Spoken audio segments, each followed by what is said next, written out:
Good afternoon, everybody. Good evening, good morning, depending on what part of the world you are dialing in from. We are back with our Healing Through series, Nature, and I am with my one of my now most favorite couples and spiritual teachers, which is who are dialing in from Govardhan Ecovillage. So all the way from India, our dearest Victoria and Nimai, and we are very, very honored to have you back on our third show today. For anybody who is tuning in for the first time ever and have no idea what we're talking about, this is a third episode where we are looking at understanding just healing through nature. And up until I met these two extraordinary teachers, yoga practitioners, sound healers, and Nimai is the head of philosophy at Govardhan School of Yoga. For me, nature was simply going out and being with trees and doing treks and doing walks, which is what we do in FITBANKER. And to really understand at a broader scope what healing truly actually is and what nature actually is and the 5 key elements of nature. We are doing these talks purely as a value add to you. So make the most of it, lean in and scribble away and start daily habits, because with every talk, our teachers, our gurus here share real pragmatic takeaways. So today's topic is healing through earth and unlocking the real power of what Mother Earth has to offer. So firstly, a very warm welcome back to you both, and so thrilled that you're here today. Thank you, Ambikaji, and all the audience tuning in. Yes, very excited to have another engaging conversation today. Great. So I want to delve right into it. So we covered water, and then we talked about how when we are doing our chanting and setting our intentions to have water, particularly in vessels that are good conductors, such as copper. And once we've done the chanting, then consuming that water and really being quite intentional around the water that we consume, and then how we really build the energy of water, given how much memory water has. We also then looked at fire and how it is not just, in the form of lamps lit in temples, but it is the form of fire. It is connecting with the sun. It is paying our devotion to sun through pouring the water. Water is a transformation of fire, the way you created it last time. And in that context, and even color, like color invokes the fire element inside of us and really gives us or re-sparks that essence of life. All those were new elements and new aspects for us. For me, this earth aspect, which is grounding and literally translated to, which is spending early morning hours or moments barefoot in our lawn, in our backyard, was something that I started. And I think I hear more people, at least in the West, who are into spiritual practices, are leaning into that, and there's more science and more awareness, and it's more commonly talked about. But it kind of stops at that level, which is your grounding. You're kind of just returning to equilibrium around your natural energy state. Other than that, I would have to say I have no other context or awareness of it. So we'd love to hear from you in just really creating at a very beginner level when we talk about how we can leverage earth for healing. And why healing is important is because, just to set context, there's a increase globally in lifestyle diseases. Oh, you're back? Great. Sorry, some network issue. No worries. I was just setting the part of India, so these things keep happening. All good. All good. I'm just setting the context in terms of why healing as a topic is even interesting to us, or why we're interested in talking about it, is because there's an increase in lifestyle diseases. There's an increase in stress, no matter which part of the world people are in. We're seeing that. And in FITBANKER, when our mission is to transform 1 billion lives, it is to leave no stone unturned. So with that context, please enlighten us on the context in which healing happens through earth. And then I'll build off of that. Yeah. So, well, as you very rightly mentioned, I think for most people, when they talk of healing, the first thing that comes to the mind is earth. In fact, earth is an element which probably most of us understand how to connect to earth. You gave an example of walking barefoot on earth, grounding. You mentioned something about that, right? And yes, so earth literally is the foundation, the strata for all the other elements to work upon, and hence the term grounding, right? And even in our own life, we need that grounding. Yeah, even there is now new term, it's called earthing. Earthing, yeah, right. Yeah. Walking barefoot, it's earthing. Right. So we Yeah, that's earth. the one I'm also more familiar with, which is earthing. And Mhm. then over the years, I learned grounding, but earthing, grounding, quite interchangeable in how we understand it. Yeah, so all the electrical networks in our house need grounding, earthing. Likewise, our body is Yeah. also a network of energies. It needs its earthing, right? And literally, just like how the earthing in the building, whenever there are any power fluctuations, especially when there's a super high voltage, it takes the earth takes in. It's like an infinite sink. It has a capacity to draw in all the unnecessary energy, and that's what earth does to us, right? Yeah, even in all these concepts of energies like chakra healing and qigong, um, we give to earth all of our negative energies. Whatever we don't want in ourselves, we give to earth through our feet. That's why we are doing this earthing, because earth is so merciful mother nature, that she's Yeah. able to absorb all this negativity and transform it into fire, into life. Mm. And when this connection to earth is weak, then you will notice the building of our life is on a very weak foundation. Right. And what happens? And if you see typically any structure, or let's look at nature itself, the taller the tree, as tall as a tree is, they say, so deep are its roots. Right. And as wider the tree span is, so wider are the roots. So the invisible part of a tree is actually under the ground. A big Right. part is actually under the ground. And that's what earth does to us. Uh, it gives us that it's like the shock absorber of our life. Right. Helps. So that's what grounding does to us. While we any kind of an imbalance with respect to all the other four elements, they find their foundation on earth, and that's why it's the first element literally that we interact with. So I have a question. When you say a weak foundation, how does Mhm. one even begin to get a weak foundation given at a very basic level, we are all connected to Mother Earth on Mhm. any given, like in any given moment, we're walking on her. So Mhm. how does that weak foundation happen? Yeah. the- So the disconnection happens just the way our lifestyles are. Just think about it. How often do we connect to earth? Right? In fact, when we talk about connection, and I'm just not talking about the physical connection of your feet coming in contact with earth, just your barefoot coming in contact with earth. Literally, like how we spoke last time, how fire is represented through form, colors. Earth is represented through the smell element. So we think that we are connected. Connection is the foot. That's what we think. But actually, your connection to Wow. earth is through your nose. Oh, wow. I In the never ever would have put that together. I always was like, to your feet, which is the physical touch onto Mother Earth. Through all the senses. Smell is, of course, Mm, but also eyes and everything yeah, we need to and see. and if you and in the Bhagavad Gita also, Krishna talks about how he is that fragrance of earth. Punya gandha is a term that he uses, Right. right? So through the smell element, we come into strong contact with earth. And if you think about it, smells can ground you and can also disturb you. Yeah.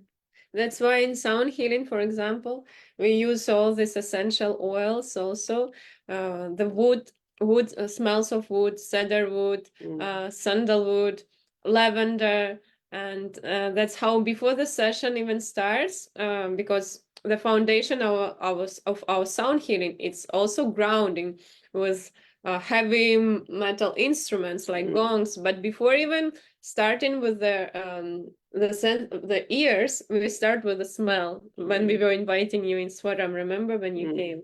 And yeah, and in even apart from in sound healing modality, in general, when you're going through sometimes just a difficult, anxious situation in life, all you need to do is smell the pure smells of nature, right? So especially the woody smells have one particular note to them, and they give a particular, a kind of a calming effect. If you're feeling very de-energized, right? So certain fragrances will uplift you. So smells very closely relate with your mood, and if you see the seat of your emotions, so that's the grounding that we immediately experience. Any kind of an imbalance in our inner state reflects in our emotional state, right? And immediately gets activated through smells. Yeah, but it even goes beyond it. I mean, why we get disconnected from the earth element? Because of our lifestyle. When we start also traveling too much, we think, oh, we are traveling to different countries and we are connecting with the earth there. But when we don't have our foundation, like our own home, then that's also, happening, and we don't feel like we have ground under our feet. So it's on subtle energetic level as well. It's not only connecting with the trees, hugging the trees and everything. This is how we live also. Or sometimes we're just too grounded. We live inside our walls and inside our egos, and we don't want to go outside at all. So it's all about also these energy things. Yeah, so that's another point you mentioned. Too much of grounding is also bad. You will become lazy. Right? So the excess of grounding is inertia. Right. The deficit of grounding is imbalance. Yeah. That's the nature of earth element. So earth has this very strong inertia energy, and we need inertia. Inertia, in a sense, is the base. That's what gives you the solidity. But then there is too much of inertia, you will see it will choke the movement of the other elements. Right. And that's what happens when sometimes we go through certain phases in life where we get into too much of that in blockage, laziness mode or mental inertia, wellness mode, right? So that's the excess of earth. And all these can be tuned by the first element. Of course, there are other elements also that will involve, but from the earth point of view, smells play a very important role. Fragrances play an important role. And that's why you will see everything about Indian culture. We spoke about colors last time, but smells also play an important role. I mean, just go to an Indian restaurant and you will know the different smells of spices. Yeah. Right? Spices play. Sorry, please continue or finish what you're saying. Whether it be the spices in food, or whether it be the different flowers that we smell, or the incenses that we smell in the worship, the rituals that are there. So smells also play a very important role in activating us. Right. Static state, yeah. So I have a question. So around, if I look at just incense, right, which most people now will use, for me, just the smell of agarbatti or an incense stick, my belief was that when we just started studying spirituality, there's a symbolism around the burning of the stick and release of good fragrances, just the type of life we must live, going through all the the hardships and then releasing and impacting the world in a positive way. But the smell, no matter where I go, and if I smell incense, for me brings instant peace. But I always translated that to, it took me back to my mom's temple, because my mom will have her daily practices. So it almost had a nostalgic effect. But what I'm learning in this conversation is it actually goes perhaps more deeper, because it's bringing the earth element through the sense of smell in grounding us to a deeper foundation beyond just the everyday life we live. Yeah, Is that and correct? And it also, it can be your mom as well, because when we do our exercises for our root chakra, for our earth element inside, we usually make a painting of a tree with the roots, and we write what are our roots. It can be our parents, it can be Right. our spiritual teachers, it can Right. be our country. So it's also can be metaphorical. So it's both. It's mother and incense stick. Mm. And also you mentioned this very nice point, how it brought back memories of your mother's temple. Right. Smells and memories are very strongly connected, and that's how we experience the earth element. If you Right. think about it, sometimes this imbalance. So let's go a little philosophical here. So the earth, just like how each of these five elements have their own fundamental energies associated with them. So earth, if you notice, when I put something in earth, earth absorbs it, Yeah. right? Water nourishes it, but earth absorbs it. Literally, when something is buried in earth, it Yeah. just rots, it decomposes. So that Yeah. kind of decomposing energy, absorbing energy, Yeah. right, is there. So there is a creative energy, there is a sustaining energy, and there's also destructive energy. And Right.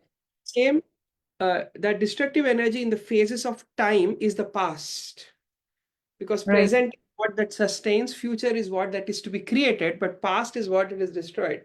So you can Right. see earth element, this absorbing energy, and the past energy, they all are resonating at that same energy level.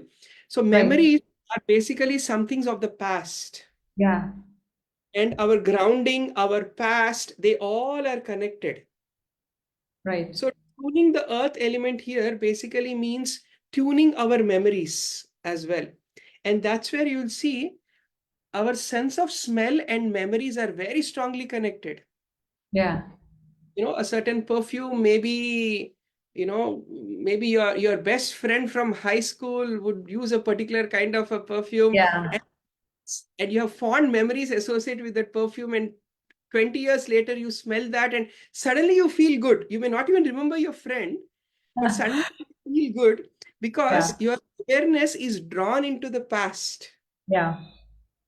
because you I love created. that you give that example specifically because I actually was going to cite that example where a particular perfume fragrance will take me back to my high school crush, right? This is like 20 years later, but the moment I smell that scent anywhere, right? Like Right, instantly I am teenage Ambika, in my memory.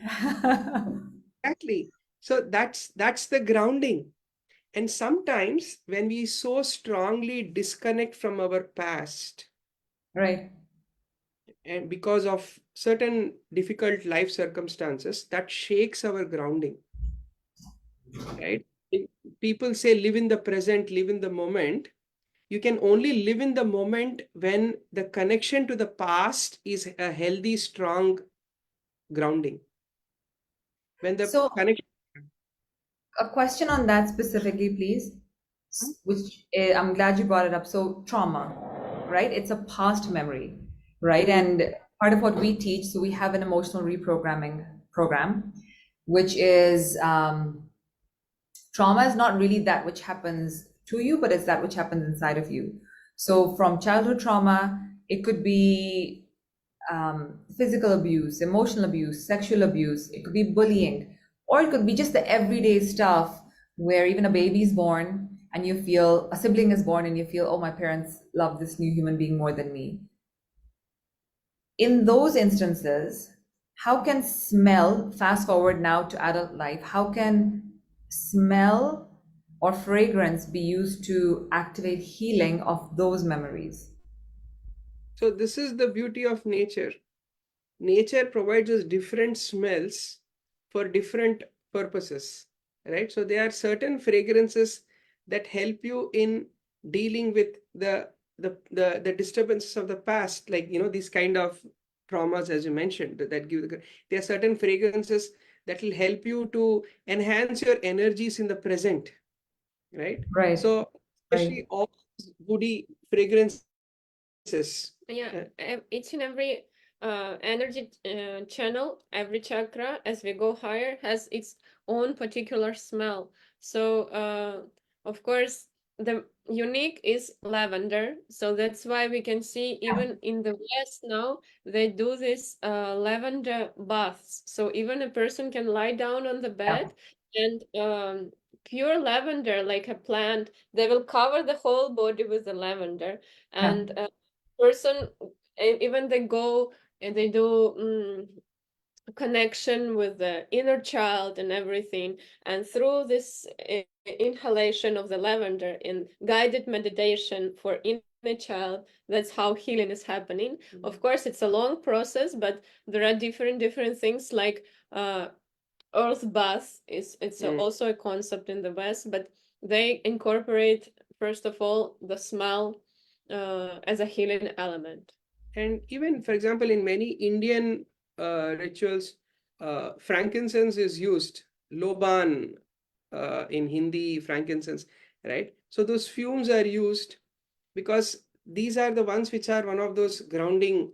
Because any kind of a ritual, it may be first the priest or the participants of that ritual need to be grounded, right? Even I was reading this many years ago.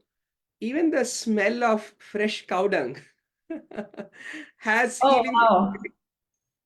They found out that the smell of fresh cow dung causes the brain to release serotonin, the happy hormone, right? You know, it's so interesting you say that because one of our sessions, so for those listening in, I was at Govardhan Ecovillage at the start of the year for a spiritual retreat. And one session we had was actually at the barn where all the cows are, which is the Gaushala, which is the cow where cows are kept, fed, raised, looked after, as the most, I would say the experience was of the most loving, divine family members of Govardhan Ecovillage.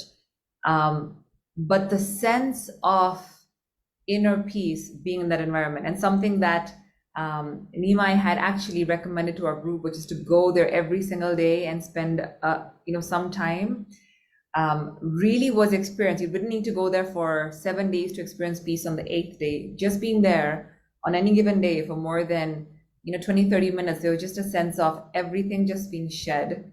And now that you explain it in more scientific terms around just the release of serotonin from smelling the fresh cow dung, is extraordinary, but also just other fragrances that come to mind as you're talking, which is not anywhere in the world, but only in Zambia and in India. Maybe I experience when it's just rain, that first rain, and the smell of that wet mud or wet soil. I don't know any single person that finds that annoying. It just brings a sense of restoration and peace. But so going back to the trauma bit, then that is more intentional existence, like understanding what specific earth elements or I guess fragrances are needed to heal more deeper emotional wounds. But in terms, or rather in terms of then everyday practices, what would you recommend? So yes, as daily practices, as many incense or any kind of natural essential oils coming in contact with this pure essential oils, or even the pure spices that we use, something that you can easily pick up from home, or some flowers that you're growing in your rose garden. And that's what plants are so expert at. They are expert extracting the essence from earth and putting them in flowers. That's literally Oh, what a plant is doing, right?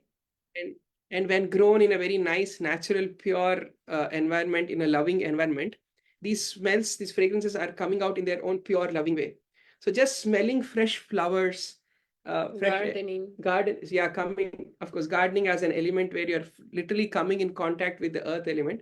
So smells is one element, and yeah, of course, all the asanas, like when we are doing our yoga, when we do tadasana or a tree pose, all these right. asanas, there they also keep us find our ground. So under our feet there are energy points, spots. So if we tap into those spots and we feel like we are rooted and we embody the tree, we really feel like, yes, I am the tree. I have my roots stable. So That's with that mood we are practicing. And of course, like for example, I have here today lavender. You take any Right, essential oil, you put it just like that on your palm. right. You activate your palms also. You generate heat. You bring your palms in front of your face and you just take 3 deep inhales and exhales. You inhale through the nose and you exhale through the mouth. And this alone will already make you feel Activated. I mean, no, stressless, Calmer? Yeah, calmer, peaceful, of course. yeah. Yes, yes. So all this earthy smells, and of course, sound healing. We have here, even with us, all the metal sounds. Yeah. Like have some flowers also inside. The flowers are for the smell in the Yes. bowl. Wow. Okay. So sound healing and grounding exercises, like even yoga nidra. So you should lie down on the floor in shavasana, or when you do yoga nidra, you also connecting with the earth. The same sound healing, and we play all the metal sounds. This is earth. This is grounding, and the vibration, the pure vibration of earth is coming. We are extracting pure vibration of the earth from this bowl, Wow. and That's that's why you. Yeah, here we have metal, and that's why Indian women also, we wear lots of metals on our earrings, our anklets, our bracelets. It's also for grounding. So jewelry also helps us, women, be grounded. so I recently read about toe rings because I've always seen my mom and aunts and grandmoms and family wear it. And in the West, it became more of a trendy thing. And it was in my head, it was just once you're married, you wear it. But actually, recently, when I came to Zambia, I read up on it in terms of toe rings because I found my wedding toe rings and started wearing them. But I learned about grounding. But in terms of metals, is it again the exact same science that your healing bowls, how you sound, the bowls you use for sound healing have, which is you're basically extracting the energy from earth through sound and then healing? Have I understood that correctly? Not just sound, but the metal in itself has a grounding element. Heavy structure. Ah, Yeah. right. The earth element in it, and you're using that as a medium to absorb your energies and shield yourself from any other external energy. Oh, Right? wow. Right. So that's in fact, because especially you'll see women, their bodies are more in tune with nature and their energies and work in sync with them. It's all the more important that women wear jewelry to ground themselves. It's not just restricted to women, even men wear jewelry. In fact, if you see many traditional temples in India, the priests are mandated to wear certain jewelry, especially these precious metals. Gold, silver, and copper are the best, more compared to, say, iron or any of the other elements, or brass or alloys like brass. But gold, silver, and copper, they are very good grounding metals. So any jewelry made out of those, you will notice even the kalash on top of a temple is also a metallic. There's usually a Yeah. copper kalash, or a silver, or a combination, right? So these metals also help in creating that grounding effect, and more so on your body. Yes, Right. and of the foods that we are consume, like for earth element, we need to eat some potatoes, pumpkin, like these sweet, heavy foods. If we feel like we have too much of vata, too much of imbalance, and our mind is flickering, then we need to ground ourselves with food, with proper diet, and Right. of course, living with the rhythms of nature, waking up with the sun and going Yeah. to bed in proper time. So I have one final question to wrap up with because you've taken us through so many different spaces. You've talked about the smell, like smell being so deeply connected to memory, and so using fragrances, but not just incense. You've talked about essential oils, and Victoria's so beautifully demonstrated how we can practically use that in the moment for creating inner calmness and just more groundedness and stability. You've talked about foods, You talk about metals, so actual like, jewelry, bracelets, anklets, earrings, as those metals absorb our energy and bring more, they ground us in a different way. And how emotionally it can reprogram us and really allow healing from trauma, and how nature has its own different fragrances to heal different aspects of us. There's something for the viewers that I had said to Nimai at the start of before I started this call, which was me experiencing different maternal instincts kicking in since I've come back from the spiritual retreat at Govardhan Ecovillage. And he said, aha, that's because you are grounding more to Mother Earth.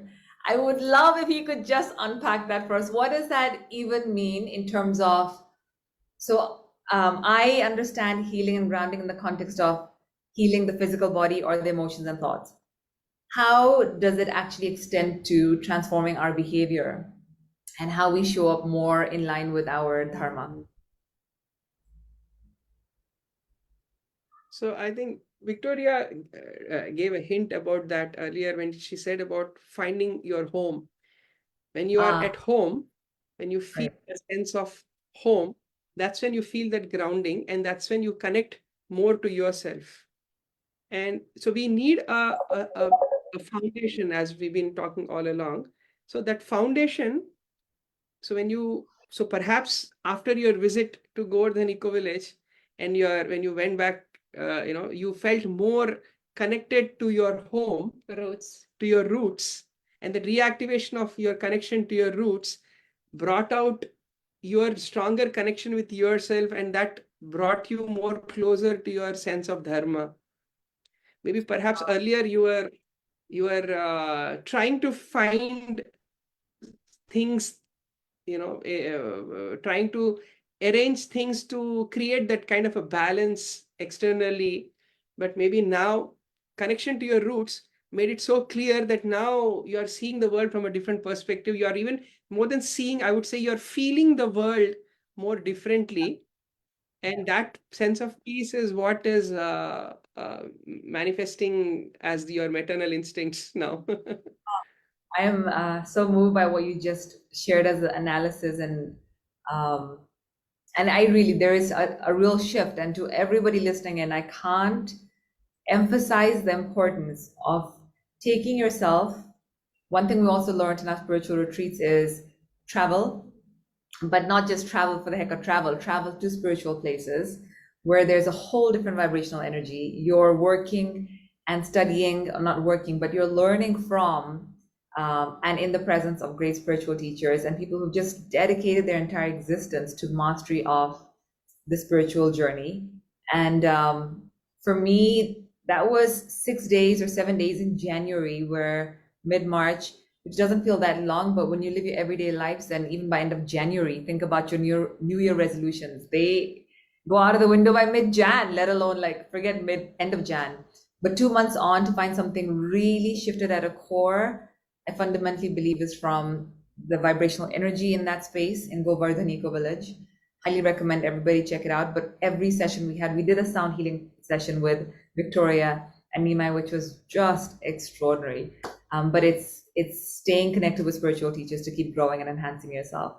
So on that note, I have taken more of your time than scheduled, but I want to thank you both so much for enlightening us, for passing on your wisdom, for educating the masses. There are so many nuggets packed in this one conversation. I feel I will need to rewatch this myself to be able to put into existence so much of what you shared. And for everybody listening in, for the last 2 sessions, again, they gave really practical tips. You don't need to go and sit on a mountain to experience healing of your traumatic past or of your current physical ailments or of your constant state of overwhelm. You truly can cause a shift in this moment through tried and tested ancient techniques that have been used and caused a sense of just upgrade in your consciousness. So everybody take advantage of these sessions. Nimai and Victoria, on behalf of everybody around the world that's listening in, and especially me, thank you very much. Thank you. Thank you all. Yeah, we will have our next session in 2 weeks' time. And till then, keep watching and start shifting your practices. Thank you all.